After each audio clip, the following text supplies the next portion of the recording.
Assalamualaikum warahmatullahi wabarakatuh. Perkenalkan, nama saya Ramarinza Mikhail Aladlu dengan NIM 33362200021.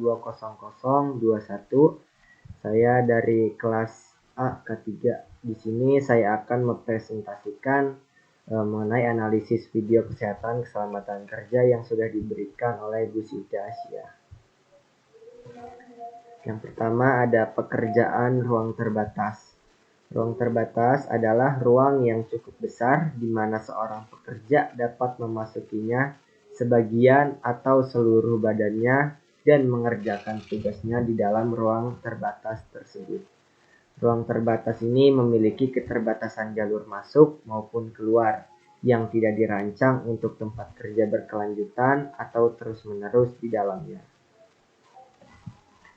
Adapun kategori ruang terbatas, yaitu ada ruang terbatas dengan keharusan mempunyai izin masuk dan ruang terbatas tanpa diperlukan izin masuk. Yang pertama, ruang terbatas dengan keharusan mempunyai izin masuk itu berisi atau berpotensi menyimpan udara berbahaya seperti kekurangan maupun terlalu tinggi kadar oksigen, adanya udara beracun ataupun yang bersifat iritasi terhadap manusia. Berisi bahan yang berpotensi menghambat jalur masuk ataupun keluar. Ruang terbatas tanpa diperlukan izin masuk ini mempunyai sifat tidak mengandung zat berbahaya, tetapi terdapat benda-benda yang dapat menyebabkan kematian ataupun cedera berat, seperti jatuhnya plafon atau benda bergerak. Berisi bahan-bahan atau peralatan yang berbahaya secara fisik, seperti peralatan mekanikal, listrik, cairan, atau gas, panas, atau dingin, atau bahan-bahan yang juga berbahaya untuk kesehatan. Adapun risiko bekerja di ruang terbatas, yang pertama yaitu kurangnya oksigen, sesak nafas karena udara kotor, gas yang mudah terbakar, dan tertimbun tanah.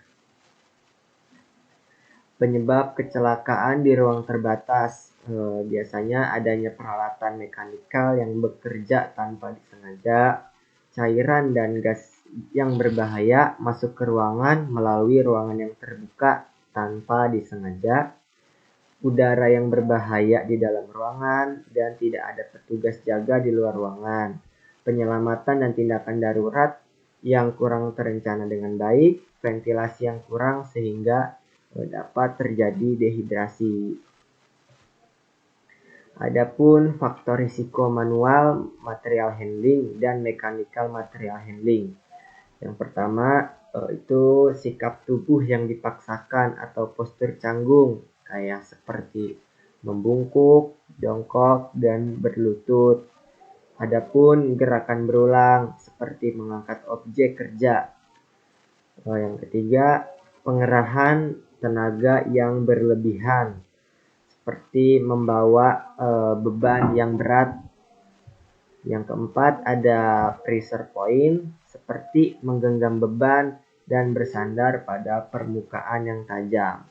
Pressure point ini hanya terpusat pada satu titik tekanannya, kayak seperti itu, bersandar pada permukaan tajam. 5. Sikap kerja statis atau mempertahankan posisi yang tetap dalam waktu yang lama. Adapun prosedur K3 material handling secara manual. Yang pertama, memodifikasi objek kerja. Kayak apa sih contohnya? Memodifikasi objek kerja itu mengubah objek kerja yang tadinya besar menjadi lebih kecil. Yang kedua, ada mengubah tata letak tempat kerja. Ini berguna untuk misalkan agar jangkauannya lebih dekat dengan tempat kerja atau objek kerjanya. Yang ketiga, menggunakan alat bantu mekanik. Yang keempat, mengubah cara kerjanya. Mengubah cara kerja di sini contohnya seperti objek kerja yang tadinya harus ditarik bisa didorong, seperti itu. Yang kelima, menciptakan lingkungan kerja yang nyaman. Adapun prosedur K3 material handling menggunakan alat. Yang pertama, peralatan pengangkat harus diposisikan dan dipasang sedemikian rupa sehingga dapat mengurangi risiko. Yang kedua, peralatan pengangkat harus diposisikan dan dipasang untuk meminimalkan kebutuhan untuk mengangkat beban. Yang ketiga, harus dirancang untuk berhenti dengan aman jika terjadi mati listrik dan tidak melepaskan beban muatannya nantinya. Yang keempat, peralatan pengangkat yang mengikuti jalur tetap harus diapit dengan gerbang bertautan yang sesuai dan substansial yang dilengkapi pelindung yang diperlukan jika terjadi mati listrik. Berikut yang dapat saya sampaikan mengenai kesehatan dan keselamatan kerja. Kurang lebihnya mohon maaf. Wassalamualaikum warahmatullahi wabarakatuh.